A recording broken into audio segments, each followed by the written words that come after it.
अस्सलाम वालेकुम नाजरीन, आप IR के न्यूज़ देख रहे हैं। IR के स्पेशल व्लॉग के साथ मैं हाजिर हूँ। नाज़रीन, इमरान रियाज खान ने अपने व्लॉग के आगाज में बताया कि इमरान खान जेल से मुसलसल निजाम को शिकस्त देते जा रहे हैं और निजाम अपनी तमाम तर कोशिश के बावजूद भी इमरान खान से हारता नजर आ रहा है। अब ये हुकूमत खुद को बचाने के लिए आईनी तरमीम करना चाहती है क्योंकि इनको अपनी हार नजर आ रही है। इस पर मजीद बात करते हुए इमरान रियाज ने बताया कि हुकूमती इत्तेहाद ने आईनी तरमीम लाने का पूरा बंदोबस्त कर दिया। मजे की बात यह थी कि जो आईनी तरमीम लेकर आने वाले थे उनमें से किसी को यह पता नहीं था कि कौन सी आईनी तरमीम आ रही है। पीपल्स पार्टी को नहीं पता था कि तरमीम क्या हो रही है, PMLN को नहीं पता था कि तरमीम क्या हो रही है। वजीर कानून ने कहा कि मुझे मुसव्वदा अभी मिला है, जिन्होंने इसको बनाना था उन्हें भी नहीं पता था कि आईनी तरमीम क्या हो रही है। जितने MNAs हैं उनको भी नहीं पता था कि आईनी तरमीम क्या हो रही है। जितने सेनेटर्स हैं उनको भी नहीं पता था आईनी तरमीम क्या हो रही है। लेकिन इसके बावजूद वो बेचारे सारे मजबूर होकर आईनी तरमीम करने पहुंचे हुए थे। इस वक्त फिर इमरान खान साहब ने शिकस्त दी। एक तो मौलाना फजल रहमान साहब को कंट्रोल किया, उनकी पार्टी के लोगों ने जाकर बताया कि मौलाना साहब आपकी इतनी सियासत है, ये किस चक्कर में आप पड़ गए, और इसमें आपको साहबजादा हामिद रजा साहब को और असद कैसर साहब को, इन दो लोगों को आपको क्रेडिट देना पड़ेगा।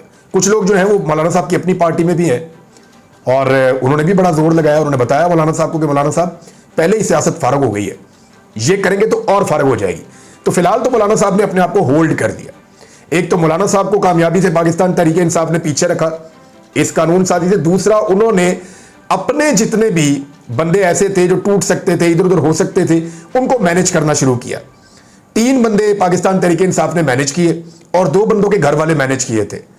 हालांकि बंदे कुछ गायब भी हो गए थे, लेकिन इसके बावजूद पाकिस्तान तहरीक इंसाफ की जो मैनेजमेंट थी उसमें, और जो एक तफसीली ऑर्डर एक आया था, आपको पता वजाहती ऑर्डर आया था सुप्रीम कोर्ट ऑफ पाकिस्तान से, जस्टिस मंसूर अली शाह साहब जब वापस आए थे, 8 जजेस ने लिख के वजाहती ऑर्डर भी एक दिया था। और उस मामले के बाद एकदम गेम उलट गई। जेल में बैठा हुआ कैदी नंबर 804 जीत गया और ये सारे बाहर बैठे हुए जितने आजाद लोग हैं, ये अपनी पूरी ताकत के बावजूद, अपने पूरे जबर के बावजूद, लोगों के घर की खवातीन उठाने के बावजूद, बंदे MNA अगवा करने के बावजूद ये हार गए। तो उस वक्त इमरान खान साहब ने एक सबसे मुश्किल खेल खेला और जेल से बैठकर जीते। अब जो है उसका फाइनल राउंड चल रहा है। मैंने आपको थोड़े दिन पहले बताया, 2-3 दिन पहले, कि अब ये फाइनल राउंड है, इसमें आर या पार है। अगर तो काजी फायद ईसा साहब को एक्सटेंशन देने में ये हुकूमत कामयाब हो जाती है तो हुकूमत के लिए बुरा वक्त टल जाएगा और पाकिस्तान तहरीक इंसाफ के लिए एक सर्टेन टाइम पीरियड फिर बुरा आ जाएगा। लेकिन अगर हुकूमत काजी फायद ईसा साहब को बचाने में नाकाम हो जाती है, एक के बाद एक, एक के बाद एक, एक के बाद एक मुश्किलात हुकूमत के सामने खड़ी होना शुरू हो जाएंगी। अब मैं आपके सामने कुछ फैक्ट्स रखने वाला हूं कि प्रैक्टिस एंड प्रोसीजर कमेटी के अंदर मामला कैसे फंस गया और होने क्या जा रहा है। याद रखिएगा नाजरीन, मंडे का दिन, सोमवार यानी पीर का दिन बहुत इंपॉर्टेंट है पाकिस्तान की तारीख में। पीर के दिन जो है वो 30 तारीख है और 30 तारीख को जो है काजी साहब ने वो केस लगाया हुआ है जिसमें उन्होंने अपने साथ जस्टिस मुनीब अख्तर साहब को बिठाया हुआ है बेंच में। अच्छा, ये जो बेंच बना है ये नई प्रैक्टिस एंड प्रोसीजर कमेटी ने बनाया है। जरा थोड़ा सा मैं चाहूंगा जो नए सुनने वाले हैं या जिन लोगों को इसका आइडिया नहीं था, जरा थोड़ा सा गौर से सुने। आपको एक बड़ी बारीक चीज मैं समझा रहा हूं। ये जो एक लफ्ज होता है मास्टर ऑफ रोस्टर, ये एक्चुअली चीफ जस्टिस की उस ताकत को कहते हैं जिस ताकत के तहत चीफ जस्टिस केसेस असाइन करता है जजों को। यानी आप, ये जज ये केस सुनेगा, ये जज ये केस सुनेगा, ये जज ये केस सुनेगा। ये जो ताकत होती है चीफ जस्टिस की, इसको मास्टर ऑफ रोस्टर कहते हैं। या ये बेंच मैं ये बनाऊंगा, इतने जजों का ये बेंच बना दिया, इतने जजों का ये बेंच बना दिया, इतने जजों का ये बेंच बना दिया, ये जजेस यहां बैठेंगे और ये जजेस ये वाले केसेस सुनेंगे। ये मास्टर ऑफ रोस्टर है। इसके ऊपर तनकीद करते थे काजी साहब भी और सारी पॉलिटिकल पार्टीज भी, जब काजी साहब चीफ जस्टिस ऑफ पाकिस्तान नहीं थे। तो अप्रैल 2023 में जब काजी साहब चीफ जस्टिस नहीं थे, जब उमर अता बंदयाल साहब चीफ जस्टिस थे, तो उस वक्त एक एक्ट लेकर आई उस वक्त की सरकार। कौन सी सरकार? PDM की सरकार। PDM की सरकार एक एक्ट लेकर आई जिसका नाम दिया गया practice and procedure act. Bill लेकर आई, उसके ऊपर उन्होंने एक्ट बनाया और फिर कुछ पावर्स जो थी चीफ जस्टिस से लेकर डिवाइड कर दी और पूरे पाकिस्तान में बहुत वाहवाकारी हुई। वकला बहुत खुश हुए। उन्होंने कहा ठीक है जी, चीफ जस्टिस से ताकत लेकर आपने तकसीम कर दी, अब इंसाफ हुआ करेगा। जो 3 सीनियर जजेस हैं उनकी कमेटी बैठेगी, प्रैक्टिस एंड प्रोसीजर कमेटी, वो बैठेगी, वो बेंचेस बनाएगी और वही फैसला करेगी कि कौन से जजेस कौन सा केस सुनेंगे। तो ये बहुत अच्छा हो गया था। लेकिन उसके बाद क्या हुआ? उसके बाद यह हुआ कि आहिस्ता आहिस्ता काजी फायद ईसा साहब ने जो कुछ किया इस अदलिया के अंदर, उनके ऊपर से लोगों का एतमाद खत्म होता गया। जो आने वाले 2 चीफ जस्टिस हैं, जैसा कि जस्टिस मंसूर अली शाह साहब, जैसा कि जस्टिस मुनीब अख्तर साहब, इनके साथ काजी फायद ईसा साहब के मामला बिगड़ना शुरू हो गए और ऐसा लगता था कि अदालत के अंदर भी माहौल ऐसा ही है कि काजी साहब काबिलियत की अगर बात करें तो जितने भी जर्नलिस्ट हैं वो ये कहते हैं कि ये दोनों जज साहिबान इस अदालत के अंदर काबिल तरीन जज साहिबान हैं, इनके पास नॉलेज का भंडार है और ये ज़हनी सलाहियतों से माला माल है, ये बड़े कमाल जजेस हैं। इनके बारे में ये दावा है जो रिपोर्टर्स करते हैं, जर्नलिस्ट करते हैं। अब काजी फायद ईसा साहब ने मास्टर ऑफ द रोस्टर की ताकत दोबारा लेने की कोशिश की, यानी ताकत मुझे मिल जाए दोबारा, तो हुकूमत ने चंद घंटों के अंदर practice and procedure bill he change कर दिया कि जनाब काजी साहब एक इनमें से आप जज रख लें, एक अपनी मर्जी से नीचे से आप ले आए, तो इस तरह यहां पे 3 जज हो जाएंगे। 3 में से 2 काजी साहब आपके होंगे, तो आप जो मर्जी कमेटी बना दें, जो मर्जी बेंच बना दें, जो मर्जी फैसला कर दें, जिस मर्जी जज के पास जो सा मर्जी केस लगा दें। यह तरमीम की गई है ऑर्डिनेंस के अंदर, और ऑर्डिनेंस तब तक नहीं आ सकता जब तक कि कोई इमरजेंसी ना हो। कोई इमरजेंसी नहीं थी, तो काजी साहब को यह करके दिया गया और चंद घंटों के अंदर काजी साहब ने जस्टिस मुनीब अख्तर साहब को निकाल के जस्टिस अमीनुद्दीन साहब को लगा दिया। अब इसके ऊपर जो है वो सीनियर जजेस को एतराज हो गया है। अब मंडे वाला दिन क्यों इतना इंपॉर्टेंट है, ये बात मैं आपको बताने जा रहा था।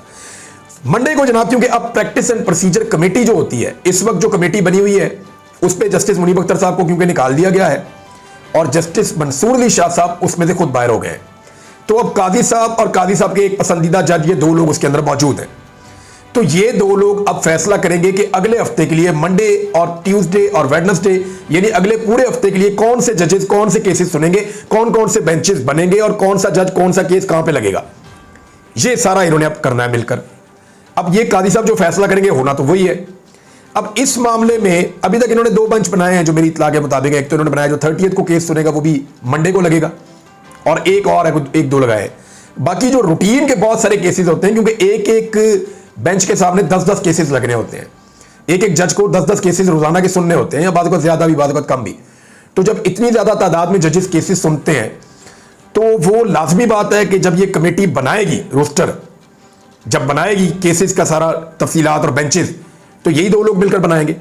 अब काजी साहब के पास अक्सरियत नहीं है सुप्रीम कोर्ट ऑफ पाकिस्तान में।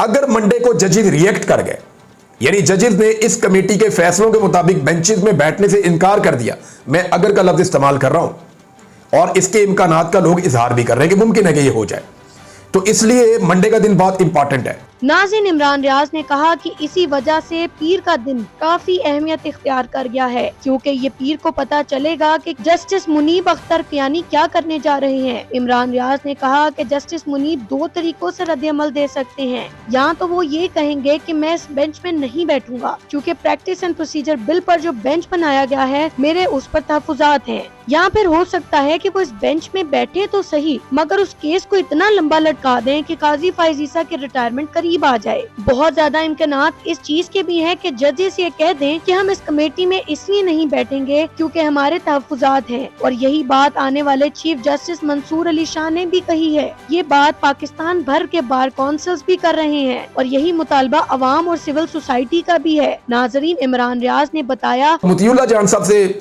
मैंने सुना, मैंने सदीक जान साहब से बात की, 1-2 और जर्नलिस्ट हैं उनसे मेरी बात हुई, तो उन्होंने साफ एक बात कही। उन्होंने कैटेगोरिकली कहा कि काजी साहब के पास अगर पहले थोड़ी बहुत उनके पास एक स्ट्रेंथ थी सुप्रीम कोर्ट ऑफ पाकिस्तान में, तो अब उनके पास वो भी नहीं है। यानी काजी साहब तकरीबन तनहा रह गए हैं। अगर वो फुल कोर्ट की मीटिंग बुलाते हैं तो जजेस की अक्सरियत काजी साहब की कमेटी के खिलाफ खड़ी हो जाएगी और जजेस की अक्सरियत यही कहेगी कि प्रैक्टिस एंड प्रोसीजर कमेटी को उसकी असली हालत में बहाल कर दिया जाए और ये जो ऑर्डिनेंस है इसको कलअदम करार दे दिया जाए, क्योंकि ये बगैर किसी इमरजेंसी के हुआ है और ये सारा खेल यानी लगता है कि तयशुदा खेल था, एक फिक्स मैच लगता है। लिहाजा अब ये मंडे का दिन बहुत इंपॉर्टेंट हो गया है। देखें, हफ्ते वाले दिन पाकिस्तान तहरीक इंसाफ का एहतजाज है, जुमे वाले दिन से पाकिस्तान में सरगर्मियां तेज हो रही हैं। आज के दिन से हफ्ते को रावलपिंडी के अंदर एहतजाज है, संडे को भी एक्टिविटीज है। मंडे वाला दिन जो है वो बहुत इंपॉर्टेंट होने जा रहा है, क्योंकि मंडे वाले दिन पता चलेगा कि सुप्रीम कोर्ट ऑफ पाकिस्तान से किस किस्म की वाइब्स आती हैं। दूसरी जानिब इमरान खान साहब की जो टीम है उन्होंने जाकर मुलाकात की मौलाना फजलुर रहमान साहब से। अब ये बहुत इंपॉर्टेंट पोर्शन है, इस पर जरा गौर कीजिएगा कि इमरान खान साहब ने इस बीच में किया क्या। ये जो बीच वाला टाइम था ना, जिसमें ये प्रैक्टिस एंड प्रोसीजर कमेटी हो रही थी, जिसके अंदर बेंच के मामला तय हो रहे थे कि फलां बेंच बन जाएगा तो ये हो जाएगा, वो सबकी तवज्जो उस तरफ थी। लेकिन इमरान खान साहब और उनके खिलाड़ी गेम डाल गए। उन्होंने क्या गेम डाली है, आपको 2 दिन में सब पता चल जाएगा। ये जो नंबर गेम कर रहे थे ना, ये हाथ में रजिस्टर्ड पकड़े रह जाएंगे और बंदे इनके काबू नहीं आएंगे। मैं आपको थोड़ी दिनों से बता रहा हूं कि पाकिस्तान तहरीक-ए-इंसाफ को कुछ चीजें करने की बहुत जरूरत है और उन्होंने अपना तकरीबन 80% होमवर्क कर लिया है। मैं आपको फिर बता रहा हूं कि पाकिस्तान तहरीक-ए-इंसाफ ने तकरीबन अपना 80% होमवर्क कर लिया है और थोड़ा सा काम जो उनका बाकी है वो भी अगले 24 से 36 घंटों में हो जाएगा। उसके बाद फिर आईनी तरमीम ख्वाब ही रह जाएगा। मौलाना फजलुर रहमान साहब से जो मुलाकात की पाकिस्तान तहरीक-ए-इंसाफ के लोगों ने, ये मैं आपको बता दूं कि इसमें सलमान अकरम राजा साहब गए थे और इसमें अखूनज़ादा यूसुफ ज़ई साहब गए थे। और ये अखूनज़ादा यूसुफ ज़ई साहब का नाम आपने याद रखना है इसलिए कि ये एक अनसंग हीरो की तरह है इस आईनी तरमीम के खिलाफ। यानी ये जो आइन के ऊपर हमला होने जा रहा था, इसको रोकने के अंदर जिन लोगों ने बहुत बड़ा काम किया, मैं फ्यूचर में आपको कुछ नाम बताऊंगा, अभी अगर मैं आपको बताऊंगा तो वो एक्सपोज हो जाएंगे। लेकिन उनमें एक नाम अखूनज़ादा यूसुफ ज़ई साहब का भी है, जिन्होंने मौलाना फजलुर रहमान साहब के एंड के ऊपर बहुत काम किया अपनी जमात की जानिब से। और अखूनज़ादा यूसुफ ज़ई साहब जो हैं वो भी मुलाकात में मौजूद थे। और इसमें जो है सलमान अकरम राजा साहब थे और हामिद रज़ा काज़मी साहब थे।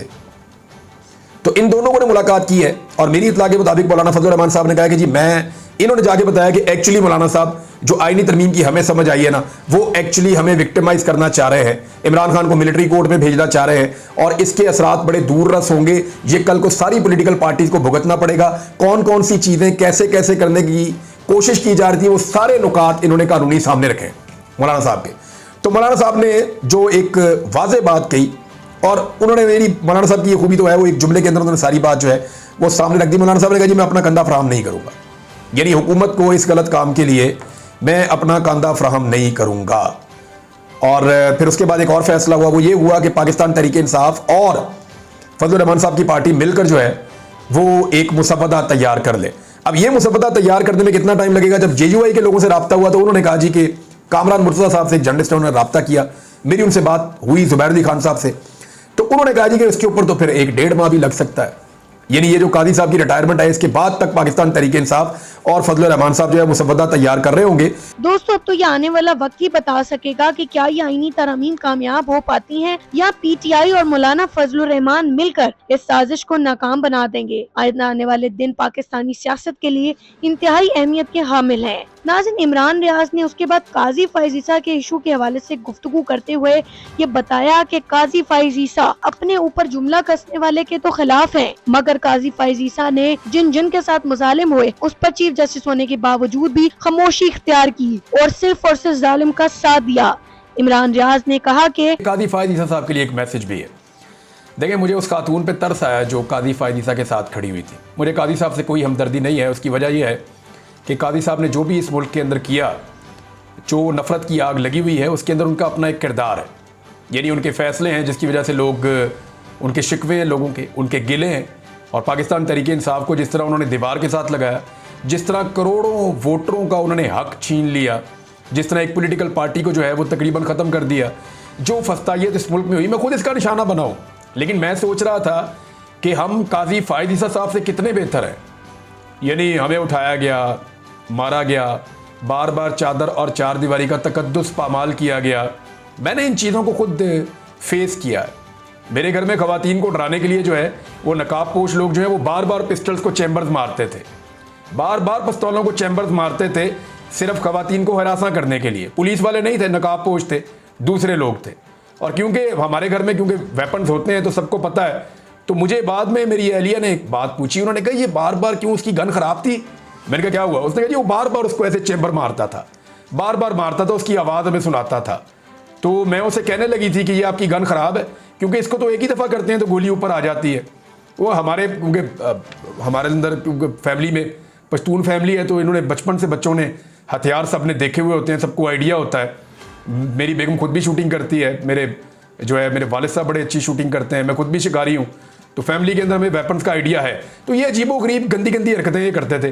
घर के अंदर चोरियां की इन्होंने, जब भी आते हैं लाखों रुपए का सामान खराब कर जाते हैं और लाखों रुपए का जाते हुए साथ ले जाते हैं। ये जुल्म, तशद्दुद, हमारे घर की खवातीन और बच्चों को जितना हरासा किया गया, और जो पाकिस्तान के अंदर हुआ, तो काजी साहब पाकिस्तानी तो आपसे बहुत बेहतर है। यानी अगर हमें ये, मेरा पहला रिएक्शन ये था कि यार साथ औरत खड़ी हुई है तो इस औरत के दिल पे क्या गुजर रही होगी, मुझे तरस आया काजी साहब के साथ जो औरत खड़ी हुई थी, सिर्फ इतना ही मामला था। लेकिन जो पाकिस्तानियों के साथ हुआ, और काजी साहब you are responsible for this, क्योंकि आपकी जिम्मेदारी थी कि आपने इंसानी हुकूक का तहफ़्फ़ुज़ करना था, आपकी जिम्मेदारी थी कि आपने जुल्म को, फस्तायत को और जबर को रोकना था। लेकिन आप खामोश रहे, बल्कि ना सिर्फ खामोश रहे बल्कि जितनी आवाज़ें उनके खिलाफ उठाई गई उन आवाज़ों को सुनने से आपने साफ इनकार कर दिया। मैं चिल्लाता रहा, बार बार कहता रहा कि काजी साहब मुझे बुलाएं, मुझे बुलाकर पूछें। और आप अपनी अदालत में खड़े होकर क्या कह रहे थे? आप कह रहे थे कौन है इमरान रियाज।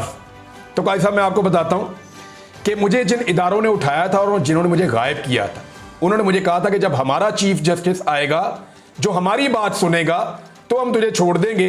मौजूदा चीफ जस्टिस के होते हुए तुझे इसलिए नहीं छोड़ सकते कि हम ये रिस्क नहीं ले सकते कि वो बुलाकर पूछेगा कि ये बंदा कहां गया था और इतना जबर और जुल्म इसके ऊपर हुआ तो कौन रिस्पॉन्सिबल है।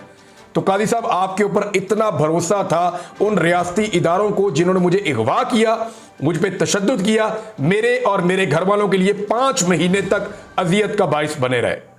काजी साहब आप ही के दौर में मुझे एहराम समेत हज पे जाते हुए रोका गया और आपकी अदालत के फैसले को जूते की नोक पर रखा गया। आप नहीं जागे, आप नहीं जागे। हम आपसे बहुत बेहतर हैं, हमारी इखलाकियात भी आपसे बहुत बेहतर है और मेरे ख्याल में हमारा रवैया भी आपसे बहुत बेहतर है। कादी साहब से किसी किस्म की कोई हमदर्दी नहीं है, मैं फिर आपको ये कह रहा हूं। लेकिन सिर्फ पहला रिएक्शन मेरा ये था कि यार ये साथ औरत खड़ी हुई है तो ये अच्छा नहीं लगता, बस इतना सा था। लेकिन मुझे लोगों ने कल से लेकर अब तक जो वीडियो और जो चीज़ें भेजी और मैंने उन सारों को देखा तो मुझे एहसास हुआ कि बात बहुत आगे निकल गई है, बात बहुत आगे निकल गई है। और ये बात लोगों की वजह से आगे नहीं निकली, जो इस मुल्क में लोगों के साथ किया गया है उसकी वजह से ये बात बहुत आगे निकल गई है। नफरत की आग जितनी लगाई गई है वो अब इतनी भड़क चुकी है कि उसके ऊपर कोई भी पानी नहीं डाल सकता। ये सुप्रीम कोर्ट ऑफ पाकिस्तान जो है, ये एक छोटी सी बिल्डिंग है ना, एकड़ों के ऊपर फैली हुई है और इसके बाहर भी एक दुनिया है कादी साहब, और वो दुनिया इससे बहुत बड़ी है। सुप्रीम कोर्ट के अंदर जो दुनिया है वो तो बहुत छोटी है। बेशक इस वक्त उसका इंपैक्ट बहुत है, लेकिन हमेशा कोई कुर्सी के ऊपर नहीं बैठा रहता। इसके बाहर भी एक दुनिया है, वहां भी आज़ाद लोग रहते हैं, उनकी भी एक सोच है, उनको अल्लाह ने ज़ुबान भी दी हुई है, 2 आंखें और 2 कान भी दिए हुए हैं, और वो अपनी राय का इजहार भी करना जानते हैं। तो मेरे ख्याल में एक्सटेंशन की जो ख्वाहिशात होती हैं उनके पीछे एक बड़ी वजह यह भी होती है कि जब लोगों को यह पता चल जाता है कि ये सीट तो जा रही है जिसकी वजह से मुझे तहफ़्फ़ुज़ है, तो फिर लोग परेशान हो जाते हैं। तो मैं यही चीज़ और यही सिनेरियो देख रहा हूँ। नाज़रीन, आने वाले वक्तों में पता चल सकेगा कि काजी फैज़ ईसा और आईनी तरमीम का क्या बनता है। अब तक के लिए इतना ही। देखते रहिए IRK न्यूज़ और अपने चैनल को लाइक और सब्सक्राइब करना ना भूलिएगा। अल्लाह हाफिज।